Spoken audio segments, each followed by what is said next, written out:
Yes, people, back again for my Game Week 10 team selection. Feeling a bit glum, feeling a bit low like the weather outside. I took out Van der Ven and it burnt me. I've gone from 250k to top 350k. I need to bounce back this week, so let's see what team I'm picking. So this is my team for Game Week 10, and we're going straight in to the goalkeeper and the defense. As you can see, people, I've got Robert Sanchez starting. It's a toss-up between him and Dubravka. Dubravka's at home to Arsenal. I expect Arsenal to win that game, whereas Chelsea-Tottenham, that could be a Chelsea win, it could be a Tottenham win, it could be a draw. So I'm going to go with the percentages that Sanchez makes some saves, but also could be lucky on that day and Spurs can't hit the back of the net. That's what I'm going to hope with Chelsea. So Sanchez stays in goal at the moment. He's going to get a guaranteed start over Jorgensen, who started, I believe, in the Carabao Cup in midweek. And we're going to hope that Chelsea can produce some magic on Saturday night. I think the defense is where it does get interesting. As you can see, people are still kept with Nico Williams, who's playing at left back at the moment, with Savona playing at right back as Ola Aina is out. But this is Nottingham Forest's first home game under Sean Dyche in the Premier League.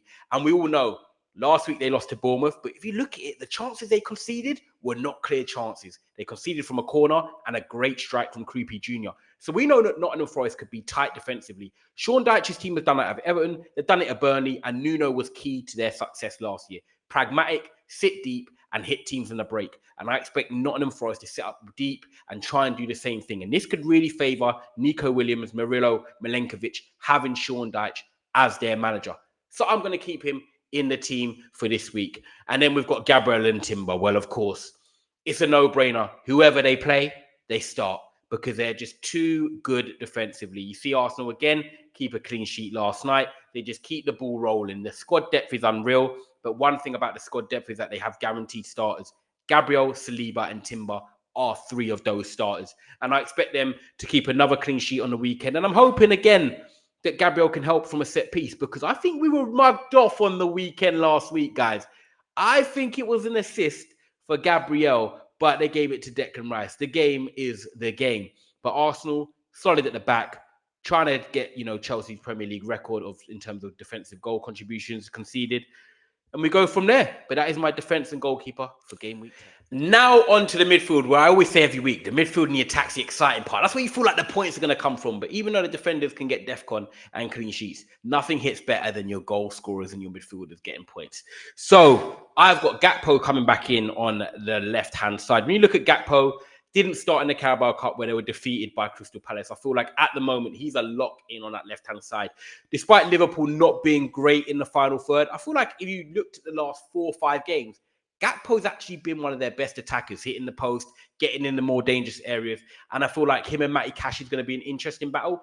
And I just feel like Gakpo can score this weekend. That's my hunch. I think Gakpo scores this weekend. So he starts. Semenyo, well, we know they're playing away at Manchester City. And despite Erling Haaland looking like a major threat on that side of the pitch, I still question Manchester City defensively. You don't know what the pairing is going to be. Is it going to be O'Reilly, then Gavardio? Is it going to be Gavardio, Aki, John Stones, Kujanov, Ruben Diaz?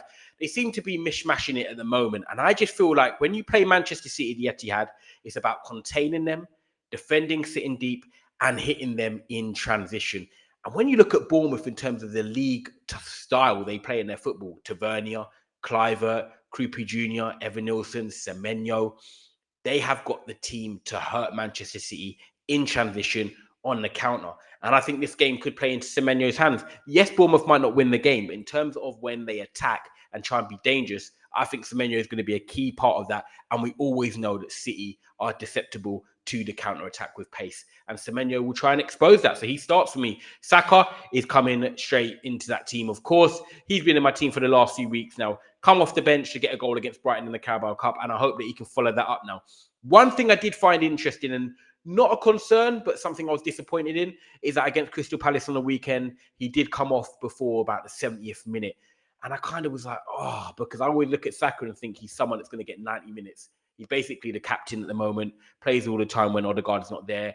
And I'm just hoping now that maybe, being rested in the week and coming off the bench, coming off early last week against Palace, he's now ready to play 90 minutes. Maybe he's got a little knock or something he's carrying that has not really been disclosed.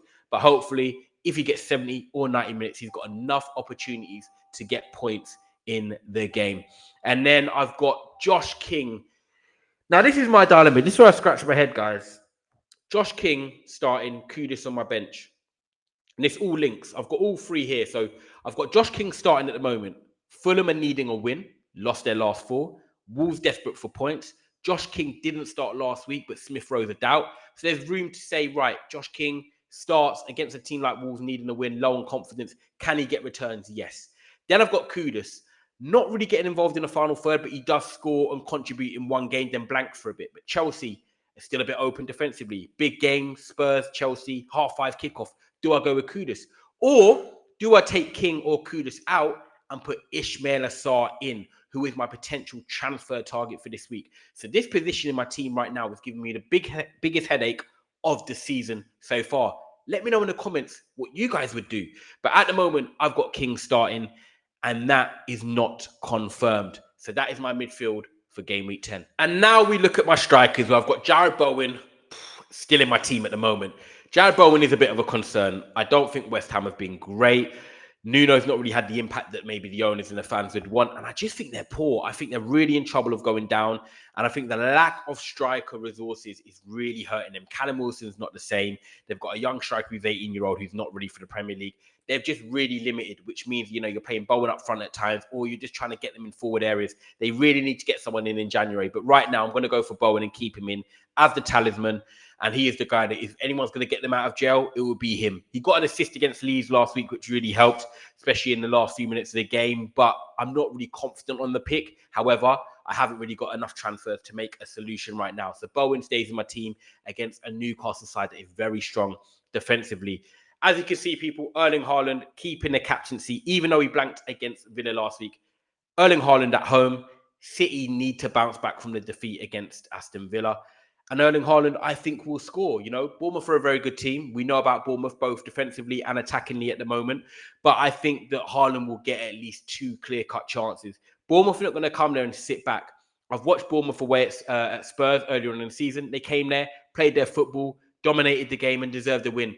I think Bournemouth are going to try and play their football and take the game to City and say, look, if we lose to the better side. But I'm going to go with Haaland over Bukayo Saka due to 1, the minutes, and 2, he's got a home fixture as well, and City need to bounce back from a defeat. So Haaland is a lock in my team and captain. Now, where I discussed with you guys about the midfield with the situation with King, Kudus, and Ismail Assar, I've got a potential conundrum in, okay, do I keep João Pedro in with Chelsea playing Wolves and Burnley after Tottenham? Or do I take out João Pedro and put Mateta in? I think Sarr or Mateta have to come into my team. But for who? I'm going to need some help from you guys in the comments. So make sure you like this video and subscribe. And this is why we make this channel, because yes, I might be good at FPL, but it doesn't mean I've always got the right answers. You guys might have the right solutions as well. So do I take out João Pedro or keep him in as he's starting right now and go for Mateta? Or do I take King or Kudus out and then go for Ismail Assar? They are my dilemmas for game week 10. But I want to hear from you guys in the comments. But this is my team for this game week, and I'm needing some positive points after my first week, which was a bit of a struggle. I took out Van der Ven, just if you guys didn't know, and it really backfired. And I can't be burnt like that again. So guys, make sure you like this video, make sure you subscribe, and get your comments in as well. Thank you.